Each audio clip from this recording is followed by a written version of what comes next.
Coucou, c'est Créador, bienvenue pour cette nouvelle vidéo. Je vous retrouve aujourd'hui pour la réalisation d'une carte ATC. Si vous ne savez pas ce que c'est, j'ai fait une vidéo explicative sur le sujet et vous retrouverez en barre d'infos le lien vers la vidéo. J'ai trouvé, il y a un petit moment déjà, le Crackle Medium chez Action. Je ne m'en suis pas servi beaucoup, une seule fois je pense, et j'avais envie de réaliser une carte ATC avec un fond craquelé. Pour la base de mes ATC, je suis tout simplement venue les découper dans un carton de céréales, mais vous pouvez utiliser n'importe quelle base. N'oubliez pas que les cartes ATC doivent mesurer 8,9 cm de haut sur 6,4 cm en longueur. Alors, pour commencer, enfin surtout avant de commencer, je vais venir créer une meilleure adhérence parce que comme vous pouvez voir, j'ai le carton de la boîte de céréales qui est brillant. Donc pour créer une meilleure adhérence, avec toutes les techniques que je vais utiliser sur ma surface, je vais tout simplement venir la poncer avec un fin papier de verre. Si vous n'en avez pas, vous pouvez utiliser une lime à ongles. Je vais utiliser du gesso noir. Si vous n'en avez pas, vous pouvez utiliser de la peinture acrylique noire en remplacement. Je vais appliquer le gesso noir sur toute la surface de mes deux cartes ATC, ce qui va me permettre d'imperméabiliser ma base pour les étapes suivantes, mais également de créer un fond. Si vous voulez en savoir plus sur le gesso, j'ai fait une vidéo à ce sujet dont vous trouverez le lien en barre d'infos. Je vais ensuite sécher mes deux ATC avec un heat gun que vous pouvez remplacer par un sèche-cheveux. J'ai maintenant le fond de mon ATC qui est sec. Ce que vous devez savoir quand vous utilisez le Crackle Medium, c'est qu'il s'utilise en plusieurs couches. Ici, j'avais envie que mes craquelures soient noires. J'ai donc mis mon fond de carte en noir. Si vous voulez que vos craquelures soient bleues, eh bien vous allez tout simplement mettre votre fond de carte en bleu et ainsi de suite. Je vais maintenant appliquer le Crackle Medium.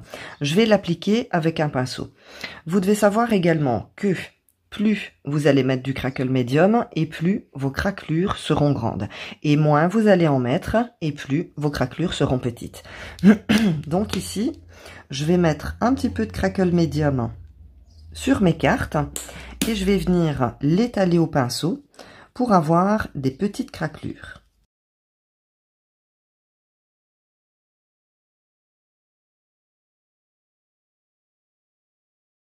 Je vais ensuite sécher mes cartes avec un heat gun que vous pouvez remplacer par un sèche-cheveux.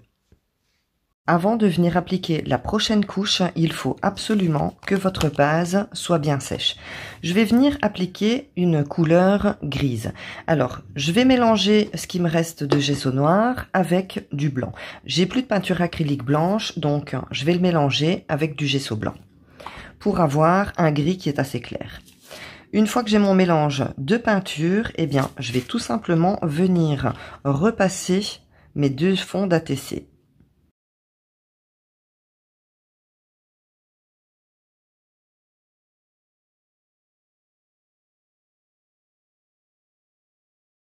Vous pouvez voir que juste à l'application de la peinture, on a déjà l'effet craquelé qui apparaît.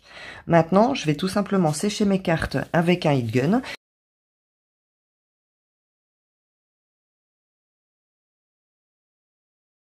Avec un fin morceau de papier de verre, je vais venir un petit peu gratter ma carte pour donner un petit effet vieilli, donc à mon effet craquelé. Si vous n'en avez pas, vous pouvez utiliser une lime à ongles.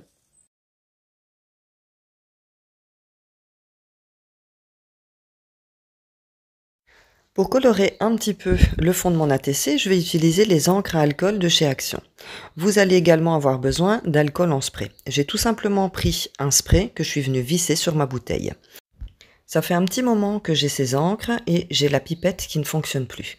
Donc je ne vais pas m'alarmer, je vais quand même m'en servir, mais ce que je vais faire, c'est que je vais tout simplement tremper la pipette dans ma bouteille d'encre à alcool et je vais venir placer la pipette, enfin l'encre qu'il y a sur la pipette, sur le fond de mon ATC. Ensuite, je vais venir mettre un spray d'alcool pour diffuser ma couleur. J'utilise de l'alcool à 70 degrés, donc de l'alcool à 70 degrés. Ensuite, je vais venir sécher avec un heat gun que vous pouvez remplacer par un sèche-cheveux. Si vous n'avez pas d'encre à alcool, vous pouvez utiliser vos encres aquarelles. Vous pouvez également utiliser des encres qui sont diluables à l'eau. Et vous pouvez également utiliser, pourquoi pas, vos peintures acryliques que vous allez diluer dans un petit peu d'eau avant de vous en servir.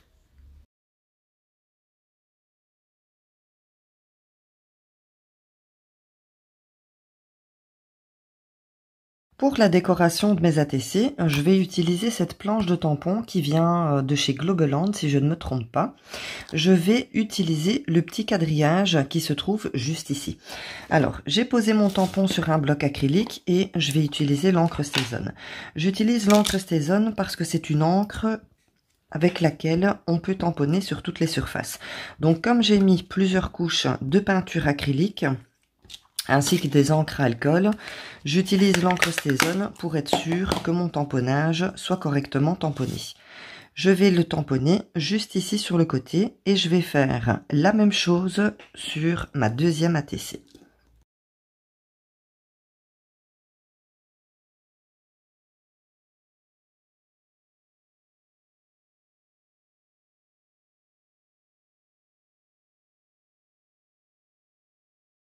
Je vous montre le résultat que ça donne. J'aime vraiment beaucoup, je trouve que ça ressort super bien. Je vais utiliser le papier de Monsieur Halls, donc ce sont des photos qui m'ont été envoyées par ma Poppy. Ma Poppy, si tu passes par là, je te fais de gros bisous, je te fais plein de bisettes. Je vais donc en choisir deux parce que j'ai deux ATC et je vais également choisir ce dies qui vient de chez Action.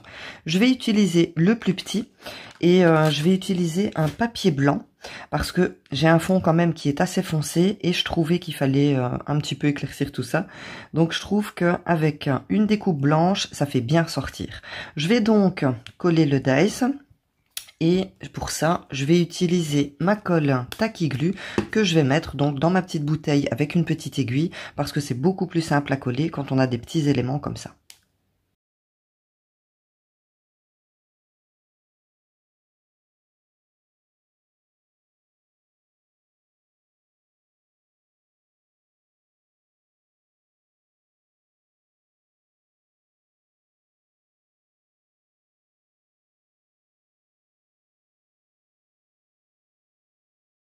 Je vais m'arrêter là pour la décoration, même si j'ai un petit goût qu'il manque quelque chose. Je voudrais pas rajouter un sentiment ou quelque chose, parce que si je rajoute quelque chose, pour moi ça paraîtrait logique, vu que c'est une place ici vide, de mettre quelque chose là. Mais je ne voudrais pas non plus trop cacher l'effet craquelé, qui est un petit peu le thème de cet ATC. Donc je vais laisser comme ça. Par contre, j'aimerais bien, pour celles qui auraient rajouté quelque chose, qu'elles me disent en commentaire qu'est-ce qu'elles auraient rajouté. Donc voilà, moi je m'arrête là pour la déco. Ce que je vais faire, c'est peut-être arrondir les bords avec ma perforatrice. Vous pouvez aussi très bien le faire avec une paire de ciseaux. Alors, comme c'est une ATC, je vais peut-être aussi vous montrer celle-ci. Donc voilà le résultat que ça donne. Je trouve ça vraiment magnifique. Alors, n'oubliez pas que c'est une carte ATC et donc à l'arrière, faut pas oublier de mettre les les choses qu'il y a à mettre. Vous devez mettre donc le titre de votre ATC, donc moi ici effet craquelé, le nom d'artiste, donc la personne qui l'a fait, moi je mettrai ici Créador. Contact, vous pouvez mettre votre adresse postale, un numéro de téléphone, un compte Facebook, pour que la personne qui reçoit votre ATC puisse vous recontacter pour un prochain échange. Ensuite, la date à laquelle ça a été fait et le numéro de votre carte. Donc, par exemple, si c'est le 100e ATC que vous avez fait, vous écrivez 100. Moi ici, j'en ai fait 2, donc je vais écrire 100. 1-2 et sur celle-là je mettrai 2-2. Donc ça veut dire que la personne qui va le recevoir saura que cette carte existe en 2 exemplaires et qu'elle en a un. Voilà donc pour cette carte ATC. En tout cas, j'espère qu'elle vous a plu. Moi ça faisait longtemps que j'en avais pas fait, ça m'a fait super plaisir. Alors en attendant une prochaine vidéo, n'oubliez pas le petit pouce pour m'encourager, abonnez-vous si ce n'est pas déjà fait et surtout prenez bien soin de vous. Bisous!